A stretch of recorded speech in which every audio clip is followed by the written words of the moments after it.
আপনি দেখেন দুর্নীতি দমন কমিশন এই প্রতিষ্ঠানটাকে ব্যবহার করে বিরোধী দল থেকে শুরু করে মত বিভিন্ন মানুষকে দমন করা হয়, অনেক নিরপরাধ মানুষের উপর মিথ্যা মামলা দেওয়া হয়, হয়রানি করা হয়। আবার সরকার দলের অসংখ্য মানুষ লুটপাট, চুরি, ডাকাতি করে হাজার হাজার কোটি টাকা বিদেশে পাচার করে পর্যন্ত বেঁচে যায়। দুর্নীতি দমন কমিশন যেটাই প্রতিষ্ঠানটাকে সরকার শুধু একটা টুল হিসেবে ব্যবহার করে। এই প্রত্যেকটা জায়গায় বিএনপি তাদের জায়গা থেকে প্রত্যেকটা অধ্যাদেশ তারা বাতিল করে দিল। আরেকটা গুরুত্বপূর্ণ, এগুলো কিন্তু আবার প্রত্যেকটা এই অধ্যাদেশ বিএনপির এই যে 31 দফা তাদের একটা আছে, তাদের এই 31 দফায় তারা প্রত্যেকটা জিনিস এগুলো দিয়ে রাখছে যেগুলো করবে।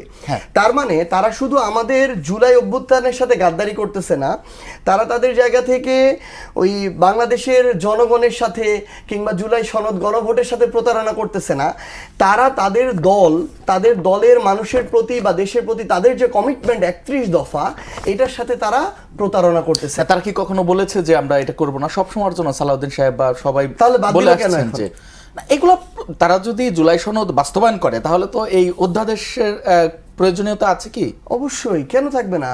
এই অধ্যাদেশটা সংসদের মধ্য দিয়ে আইনে পরিণত হবে। এটা যদি বাতিল হয়ে যায় তাহলে কখন হবে? এখন এগুলো যেভাবে আছে এটা হচ্ছে তুলনামূলক একটা গ্রহণযোগ্য জায়গায়, কোনো দলের জন্য না, এটা দেশের জন্য করা হয়েছে।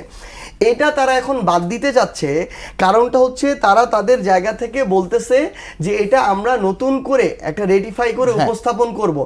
এই রেটিফাই করে উপস্থাপন করার মূল কারণটা হচ্ছে এই প্রতিষ্ঠানগুলোকে শক্তিশালী করা নয়, বরং মূল কারণ হচ্ছে এই প্রতিষ্ঠানগুলোকে তারা এমনভাবে রাখতে চায় যেন তাদের বা সরকারের এই প্রতিষ্ঠানগুলোর উপরে নিয়ন্ত্রণ থাকে, এগুলো দিয়ে যেন তারা তাদের ক্ষমতাটাকে আরও সার্বভৌম করতে পারে।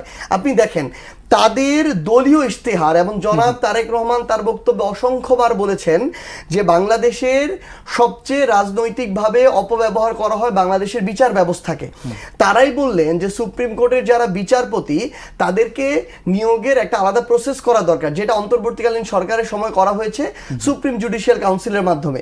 তারা তাদের জায়গা থেকে বললেন যে আমরা আমাদের জায়গা থেকে এই অধস্তন যে আদালত আছে, নিম্ন আদালত, সেটার জন্য আলাদা সচিবালয়ের ব্যবস্থা করব। সবগুলো তাদের 31 দফার মধ্যে আছে। এবং এই জায়গাটাতে তারা যখন ঐক্যমত্য কমিশনের কথা হয় তারা দ্বিমত করে নাই, সেই বিচার বিভাগের স্বাধীনতা তারা সরাসরি বাতিল করে দিয়েছে।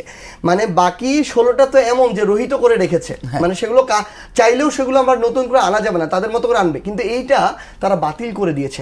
তার মানে তারা তাদের জায়গা থেকে আবার যেই গুরুত্বপূর্ণ প্রতিষ্ঠানগুলোকে নিয়ন্ত্রণে নিয়ে ব্যবহার করে নিজের সকল ক্ষমতাকে কুক্ষিগত করে স্বৈরাচারের পথে হাঁটা যায়, সেগুলো তারা আবার পূর্বের মতো রেখে দিয়েছে। এবং সুস্পষ্ট করে একটা সুন্দর লেখা আসতেছে যে পূর্বের নিয়মটা আবার বলবৎ হবে। কোন নিয়ম? আওয়ামী লীগের নিয়ম। তার মানে তারা শুধু তাদের জায়গা থেকে আওয়ামী লীগ নামটা চায় নাই, তারা শুধু শেখ হাসিনাকে চায় নাই, তারা শুধু নৌকা মার্কাটাকে চায় নাই, বাকি সব কিছু তারা ওইভাবেই চেয়েছে এবং ক্ষমতাটাকে ওইভাবেই উপভোগ করতে চায়।